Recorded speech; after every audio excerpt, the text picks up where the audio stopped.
Hey guys, I bet you weren't expecting to see this face again, huh?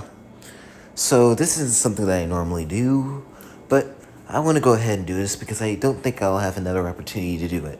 As you all know, it's April, and guess what? It's Autism Awareness Month! Yes, it is Autism Appreciation Month, and I'm celebrating it right now by making this video. This is my chance to tell you what it's like for me being on the autism spectrum. It's kind of great, although it isn't perfect. I isolate myself from my classmates a lot, and it's very stressful to get through assignments, especially tests. But anyway, I want to talk about the cartoon side of the spectrum and make a character analysis, specifically the Nickelodeon side of the spectrum. Sorry if I'm stuttering on this, I'm just not really used to doing these kind of videos. I normally like making music videos, specifically Vader's and music videos. Alright then, all of these characters are very diverse in very different ways, so I can only compare two of these characters for this video. Since one is my favorite show and I want to get this straight for SpongeBob fans and Invader Zim fans, the two characters I decided to compare is SpongeBob SquarePants and Invader Zim. Alright, fans of my content, I want you to hear me out. Since you're all Invader Zim fans, I can see that you see Sponge as the mortal enemy to Zim, and you wish to destroy him because he destroyed your favorite cartoon show. But I want you to hear me out because I don't think I'll ever get a chance to say this again. As different as SpongeBob and Zim are, they do have some similarities, and they can be friends, good friends, if Zim would give SpongeBob the chance. And I could prove this with one of the first episodes of each of these shows. From SpongeBob, Help Wanted, and from Invader Zim, The Nightmare Begins.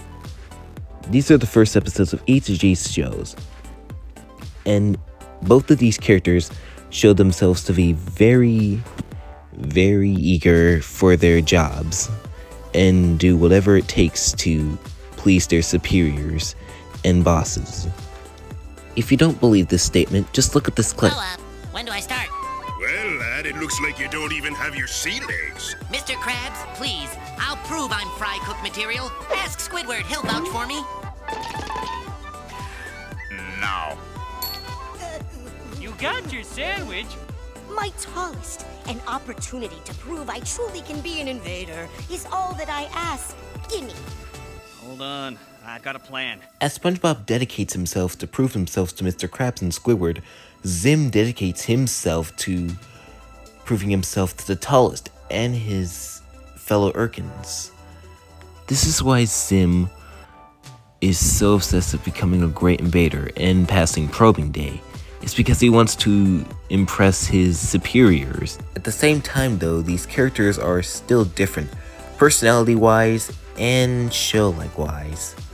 I'm sorry, like I said before, these aren't my kind of videos, and this is probably going to be the last one that I'm going to make. So I'll try to put my all on this. Like I said before, SpongeBob and Invader Zim are still different characters with different personalities in a different environment. Zim is an evil alien who wants to destroy the Earth, and SpongeBob is a happy-go-lucky sponge that wants to have fun. As SpongeBob weakens up when he's in dry land, Zim weakens when he gets hit by water balloons and meat. Going back to their similarities, it's not like they don't have any more similarities than the one I just stated before. They do have more similarities that I can point out. Both SpongeBob and Zim's eagerness can lead to destruction, as Zim has destroyed his entire home planet because he was leading an Urkin invasion on Impending Doom 1. Silence! Twist those knobs! Twist those knobs! You! Pull some levers! Pull some levers!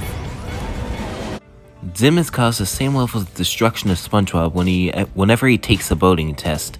And honestly, I can relate to SpongeBob whenever he takes tests, because it must be very stressful for him when he gets behind the wheel. SpongeBob knows all the answers when it comes to the oral portion of the exam, but when he gets to the driving portion of the exam, he forgets everything, and it goes over his head very fast. Oh, don't floor it! Okay, floor it!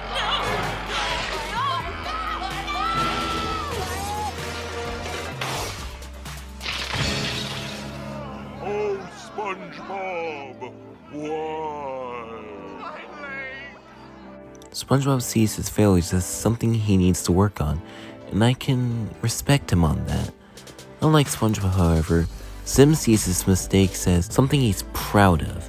Both of these characters can take whatever Squidward or Dib says too seriously to the point of an overwhelming spiral. This leads to both SpongeBob and Zim trying to prove Squidward and Dib wrong, at whatever cost, like such examples like SpongeBob Employee of the Month and Invader Zim Dark Harvest. And going on that route, whenever they feel as they're opposed and that their title is being taken away from them, they're willing to battle Neptune or attack in order to defend it. I could talk about both of their Halloween specials and how they're afraid of Halloween, but I won't, because I don't want to. Instead, I want to talk about how I relate to both of these characters. I want to talk about how I relate to these characters separately. Now, how I relate to SpongeBob, for instance, is that he loves cooking, and so do I. As he likes making Krabby Patties and snail food, I like making pancakes and guacamole. Now, how I relate to Zim is in the social status. I like to sit alone at lunch at school, because I like to isolate myself from other people. And I talk to myself a lot, like Zim did.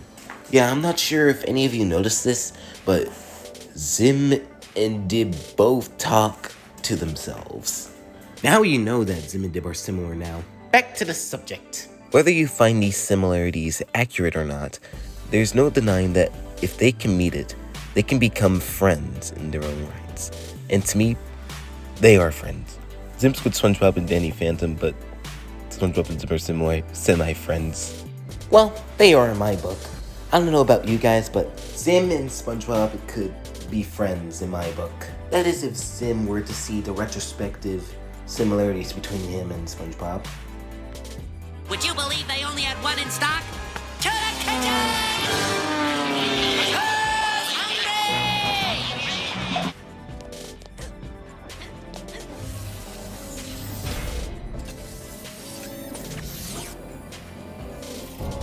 Too ugly! Too stinky!